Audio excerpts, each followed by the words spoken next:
अस्सलामुअलैकुम नाज़रीन, धरती टीवी में भलीकार मां आया मंजर अजीज सबका पैरा शामिल करनासी हिन वक्त जू हेडलाइंस।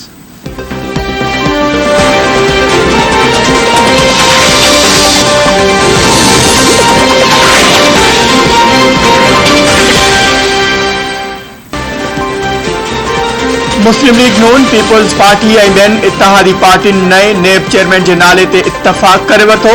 ज़रियनि मूजिब नेब चेयरमैन लाइ जस्टिस रिटायर्ड मक़बूल बाक़िर जो नालो हुकूमती लिस्ट में सभिनी खां मथे आहे। ज़रियनि मूजिब समूरियूं सियासी पार्टियूं जस्टिस रिटायर्ड मक़बूल बाक़िर जे नाले ते मुत्तफ़िक़ आहिनि। मक़बूल बाक़िर जो नालो आसिफ ज़रदारी ऐं शहबाज शरीफ जी मुलाक़ात में गौर हेठि आयो।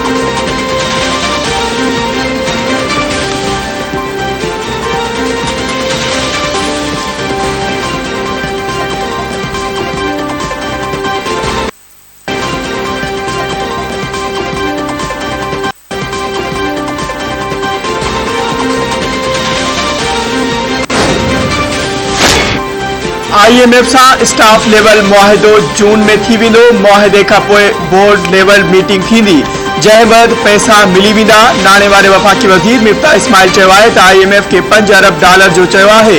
उम्मीद आहे त $4 अरब ताईं मिली वेंदा। पेट्रोलियम इस्मनि जूं क़ीमतूं ख़ुशी सां न पर मजबूरी में वधायूं आहिनि। जेकॾहिं पेट्रोल जा अघ न वधाइजनि हा त मुल्क डिफॉल्ट करे वञे हा। फ़िलहाल बिजली जूं क़ीमतूं वधण जे हवाले सां का बि समरी न आई आहे।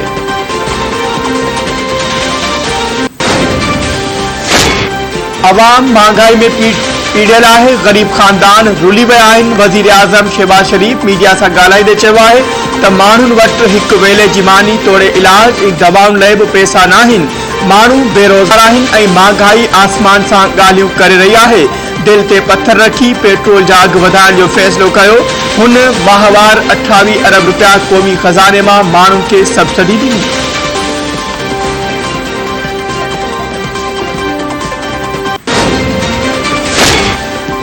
योम तकबीर के मौके ते एटमी ताकत के ख्वाब के हकीकत बनाए खे ISPR पारां भेटा पेश। पाक फौज के तर्जमान चयो आहे त हथियारबंद फौज हर किस्म की जारियत के मुंह ॾियण लाइ तैयार आहे। 24 साल अॻु 28 मई 1998 ते पाकिस्तान घट में घट न्यूक्लियर डिक्टेटर कायम कयो, जंहिंसां इलाइक़े में ताकत जो तवाज़ुन बहाल थियो। हथियारबंद फौजूं उन्हनि सभिनी माण्हुनि खे भेटा पेश कनि थियूं जन बेलोस कम कयो ऐं ॾुखियाईनि ख़िलाफ़ साबित कदम रहिया।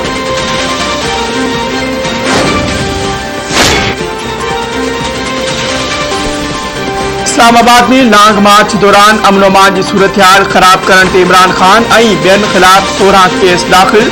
केस में शाह महमूद कुरैशी, असद उमर, शीरी मज़ारी, ज़रताज गुल, खुरम नवाज, अली अमीन गंडापुर ऐं ॿिया नामज़द।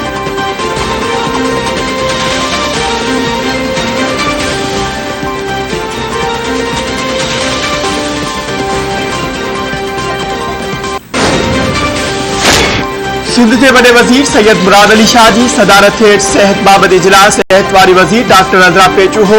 नाणे वारो सेक्रेटरी वडे वजीर जो स्पेशल सेक्रेटरी ऐं ॿिया शरीक। इजलास के ब्रीफिंग ॾींदे ॿुधायो वियो त सेहत खाते जूं 96 स्कीमूं 11.2 बिलियन रुपयनि जे ख़र्च सां जारी आहिनि। हेल्थ सेक्टर जी 75 नयनि स्कीमनि जी लागत लाइ बिलियन रुपया आहिनि। वज़ीर आज़म पारां सेक्रेटरी वर्क के कम तेज़ करण की हिदायत। सेक्रेटरी वर्क्स मूजिब 10 स्कीमूं जून में, 36 स्कीमूं दिसंबर ताईं मुकम्मल थी वेंदियूं।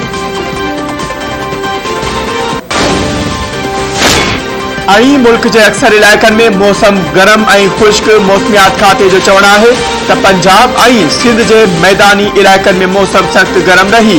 इस्लामाबाद, गिलगित बल्तिस्तान, आज़ाद कश्मीर, पोठोहार के परगणे समेत मुख़्तलिफ़ इलाइक़नि में बरसात जा इम्कान आहिनि।